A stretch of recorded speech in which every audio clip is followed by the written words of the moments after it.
چند دن قبل اللہ تعالیٰ نے توفیق عطا فرمائی اور میں مکہ مکرمہ گیا، عمرہ بھی کیا۔ اور مکہ مکرمہ میں چونکہ عمرہ کے لیے طواف کا اور سعی کا رش بہت زیادہ تھا اور مجھے ایک عذر تھا، اس عذر کی وجہ سے میں نے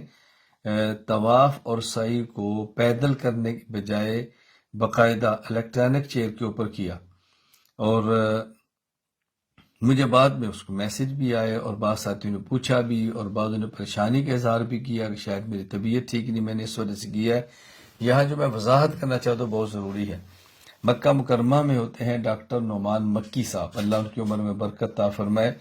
انہوں نے مجھے ایک تحریر بھیجی جو کہ تحریر ایک سوال کا جواب تھا، اور وہ جواب مفتی محمد عمر شفیق حجازی دامت برکاتہم نے مرتب فرمایا تھا،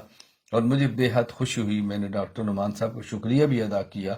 اور اپنی غلطی کا مجھے احساس بھی ہوا، اور میں اس غلطی کا اظہار کرنا چاہتا ہوں، اس لیے کہ وہ سب کے سامنے چونکہ چیز آئی ہے تو سب کے علم کے اندر آ جائے کہ مسئلہ کیا ہے۔ کوئی شخص صحت مند ہو، معذور نہ ہو اور پیدل چل سکتا ہو تو اس کے اوپر طواف بھی اور سعی بھی پیدل چل کر کرنا واجب ہے، اور معذور نہ ہو اور اس کا عذر نہ ہو، اور اگر وہ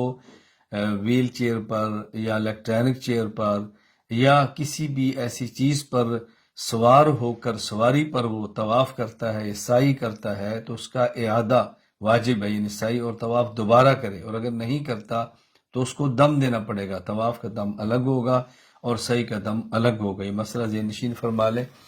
میرا ایسا عذر نہیں تھا کہ جس کی بنیاد پر میں